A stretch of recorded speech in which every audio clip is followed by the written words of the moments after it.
and it's like, whoa, and it blows your mind. It's all the shading and stuff. It's really well shaded. Everything looks so rounded. And you're really going to think that it's a game that's a generation ahead of its time. Yeah, Yeah. brilliant.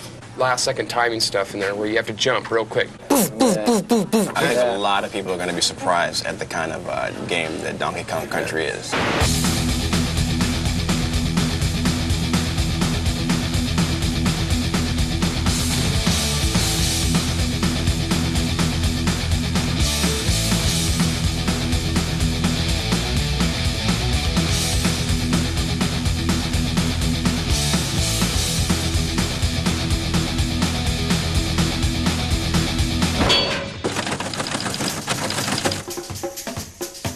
Here we are today on our way to Redmond, Washington to take an exclusive insider's look at Nintendo's new revolutionary yet unreleased game, Donkey Kong Country. Where do they get a load of us? Guys, we finally made it. Nintendo of America, the fortress. Let's find out what Donkey Kong Country is all about. Let's go inside. Let's do it. Hey, it's Ken Lobb, development manager. Hey, man, how's it going? Donkey Kong Country, how you doing? Ken, what is the deal with this here? Yeah, we get a lot of letters, and they like to put pretty pictures on the front of the envelope, so we'll, stick it on the wall, you know? So, Ken... You want a banana? No thanks. Ken, I want in on this Donkey Kong Country thing. I want on the inside. I don't know. Ken, me and you, pal, we go back a long way? Come on. What do you think? Old time's sake? Okay, I'll take you to the treehouse. The treehouse? God, I hope there's no climbing involved. Here it is. What's the password?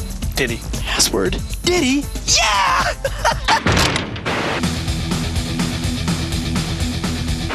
You know, after about 1,000 ditties, we finally get into the treehouse. We're gonna say hello to Tony Harmon. He is the product development manager here at Nintendo. Tony, how you doing? Pretty good. Welcome to the treehouse. Thank you very much. And I want to know, the story behind the game. Are you here to talk about the story? I'm the wrong guy. We need to get Dan here. This is Dan Oaks. Oh, Dan! What's up? How are you? Pretty good. Good, Dan. I want to know something about this story. Basically, we had a chance to kind of create a new story for Donkey Kong. We gave him a world to live in, some supporting characters, foremost among those Diddy Kong, the little Kong wannabe monkey guy. Little Kong wannabe? He's a cool little dude who follows Kong around, tries to be just like him. The story actually picks up with Diddy sitting in the jungle guarding the banana horde. No sooner does the storm start, nightfall, Kremlings come, stuff Diddy in the barrel. What are... Kremlings are the tribe of evil reptilian beings who inhabit the island, and they're very envious of Kong's banana stockpile. As we all are. Yes, as anyone would be. Yeah. And they stuff Diddy in the barrel, punt it in the bushes, and grab all the bananas and take off with them, take off with the loot. Donkey wakes up and... Next day, Kong wakes up, where's my bananas? He goes out to find him. Rescue his little buddy, find out where he is. But Kong's angry, he's got his little buddy back, but he needs his bananas. So we get the Kremlins, we got Diddy, and we get the big fella. Tony, did you have a favorite character? Are there more characters in this? There's a lot of characters. I like the whole Kong family. We got Cranky. Cranky's the star of the original Donkey Kong game. Still alive, is he? Dad or grandfather played that game. Wow. Then we also have Funky Kong. Funky is kind of the California surfing kind of Funky Kong. Yeah, he That's runs nice. Funky Flights, and the Funky Flights allow you to fly around to different parts of the game. We also got Candy Kong. Candy Kong is Donkey Kong's love interest. Okay, good. I was wondering, maybe I could take a look at the game? Yeah, sure. Right over here. These guys are so easy. Yeah. This is Armand, and this is Rich. Hey, how you doing? Oh, hey. These guys test Donkey Kong Country for a living. We have hundreds of areas in Donkey Kong Country, and these guys have to play each area probably 100, 200 times each, weeding out all the bugs. This is a prototype board. There's 8 chips on this, 4 meg each, which makes it a 32 meg game, the biggest game ever. This 32 megs allows us to do a variety of action and a variety of backgrounds. We have snow levels, jungle levels, The pyramid type levels. pyramid levels, The cave scaffolding level. The forest levels. The industrial level. And underground, factories, all kinds A lot of of different bizarre levels places that you wouldn't expect to find on an island. Yeah, it does. We've got a bunch of guys that call it goodies. These guys help you out. We got Ramby, who's a rhinoceros who bashes through some walls, helps you find some hidden areas. We got Winky the frog. He's bad. He can jump on top of a lot of chairs. Espresso either. Yeah, we got Espresso. That's an ostrich, a flying ostrich with these little bitty wings and goes flapping along top of the screen. We have a lot of other special effects we do as well. On the snow level, we have 12 different layers of snow going back and forth. We have forest levels with parallax scrolls for dimension in the game. Well, how did this project get started? Visited my friends at Rare. Rare's been working with Nintendo for a number of years, and Tim Stamper, the head creative person there, was telling me about an idea he had to make a game out of fully rendered characters. Tim, I was just curious as to how you made them look so real. Because we're based in Twycross, we have a zoo about 2 miles away. Ah, you went to the zoo. The zoo, yeah, and had a good look at the gorillas and the monkeys, and with video cameras, it was pretty funny. Hey, big fella. Hey, there's Diddy. Diddy and Donkey. Oh, get out of the way, Diddy. How's it feel to be the prototype, fellas? Using advanced computers to produce a three-dimensional model that we can display on a computer screen. So, what do we got to eat here? Well, today we got the cream of banana soup, the banana and peanut butter sandwich. Hey, well, your name is George, George Zachary from Silicon Graphics. I was wondering if you could help me out a little bit in explaining the game. Sure, it's a really cool game. It was created on this thing called the Challenge, which is this really advanced supercomputer. Basically, picture 20 supercomputers in a box. Now, with all this technology, am I going to have to buy an adapter for my home Nintendo? Not at all. In fact, when the game was created on the Challenge, it was basically specially output to the Super Nintendo game system. So it basically comes in a cartridge, you stick it in the system, and you play. How do we make the roundness, the 3D? Actually, it was created on the Challenge, first in wireframe. Actually, then you grow shade them, or you can Phong shade them, and then you actually texture map them. And you can even tri-linearly bitmap interpolate. That sounds a little dangerous. Let me ask you this. I heard downstairs something about ACM Yeah, technology. that's advanced computer modeling. Basically, what you can do with it is it lets you create fully realistic, fully rendered 3D graphics, so the person has a sense of really being there. Same computers that were used in Terminator 2, Jurassic Park, new movies like True Lies, Mask. A year and a half later, we're closing on the finish of the game. All right, here we are. We're about to talk to two guys who play this game 24 hours a day, 7 days a week. And guess what, folks? Guess what? They get paid. This is Henry. Henry, say hello. Hey, what's up? Henry, we were wondering if maybe you could show us a couple tips, some pointers. Yeah, sure, no problem. That'd be great. Okay, well, this is the first level, and this is Donkey Kong's treehouse, and that's where we got our name from. And there's a banana arrow on top of the trees when you first start. Donkey Kong can drop down there, and he can knock the keg out of the floor, and he can roll it up against the wall and bounce back and ride it. And Donkey Kong will just cruise straight through the first part of this stage, and it's a good way to get people started off. You can just bowl over some of the tougher enemies that might have gave him a problem. Yeah, hey, you hungry? You want a banana? No. Well, I guess I could show you something else, too. This is a snow level later on in the game. It is snowing. Donkey Kong can now ride thin barrels and shoot out. And this one part here is a series of barrels, and if you can navigate it properly, almost perfect, and not miss anything, you can score a bunch of free men at the end of the level. Bunch of free men, not just one. Yep, a bunch. A blue balloon comes up, and Donkey Kong can grab it. There it is. Is it very hard? It's tough. You got to get it down perfect. And Wow, so there it you is. got a bunch of free men. Let's go talk to Isaac. This is Isaac. Isaac, say hello. Hello. Isaac, I was wondering maybe you could show us a couple more pointers. Possible? Yeah, I can do that. No problem. These guys are great. All right. What do we got? We got more Okay. snow. Yeah, we have more snow here. Okay. What we're gonna do is we're gonna jump on this igloo and use this really slow vulture. It looks peculiar. Peculiar enough to get us into a bonus level.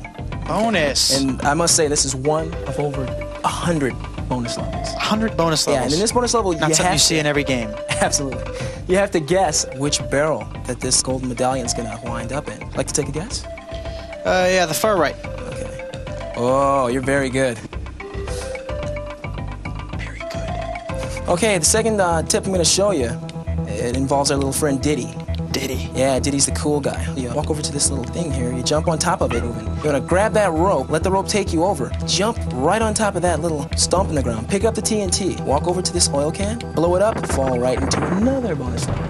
Now what you wanna do in this bonus level is jump out of this canister here, out of this little can, and grab the balloon. So we have some pointers now.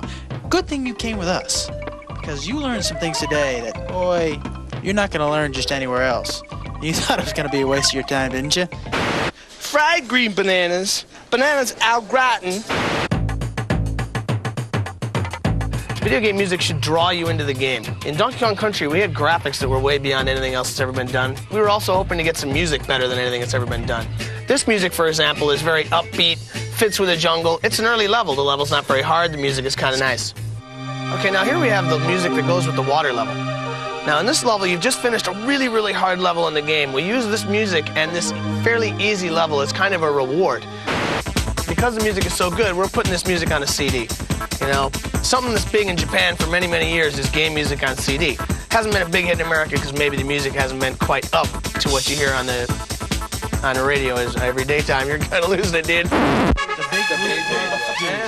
We got massive Smurfs attacking him on the scaffold level. What are the big blue buff? Well, the reason why I like them is because, for one, they're big, they're blue, and they're buff. Well, and then when you hit them, they kind of bounce.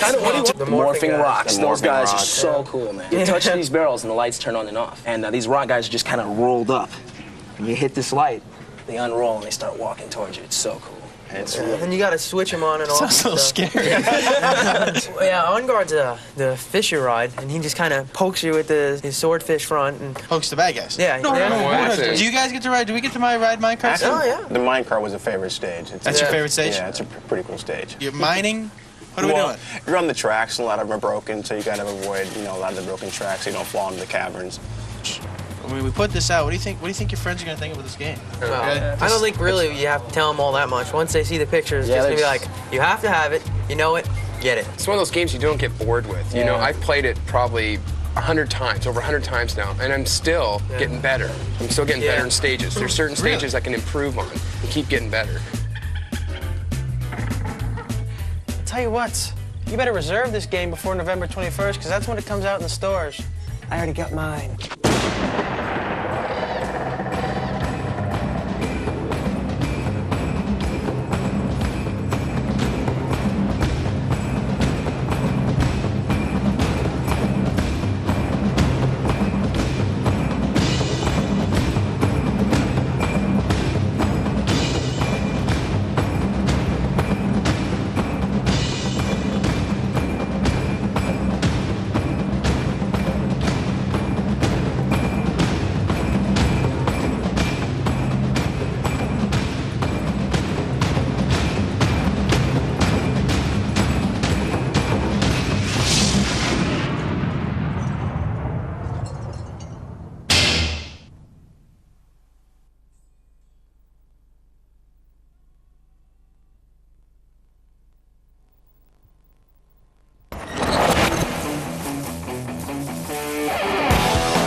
Before Nintendo came out with Super Metroid, we wanted to make sure it was the most intense Metroid battle ever. So we thought we'd see how Killer here would fare against it. Ready, boy?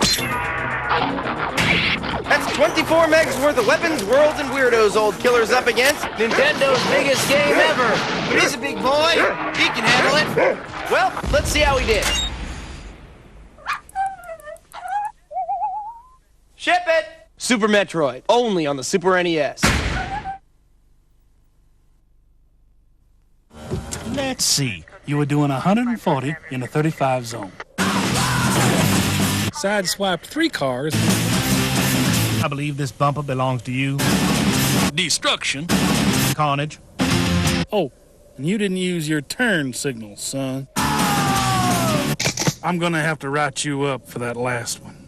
Stunt Race FX with the Super FX chip for multi-dimensional visual weirdnicity, only on the Super NES.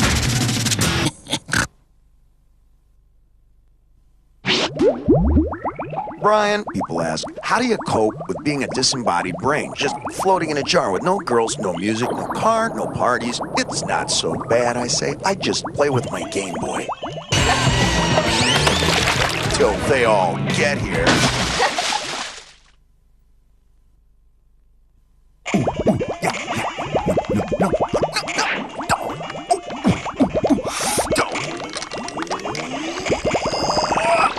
Man, this Tetris 2 is giving me a headache.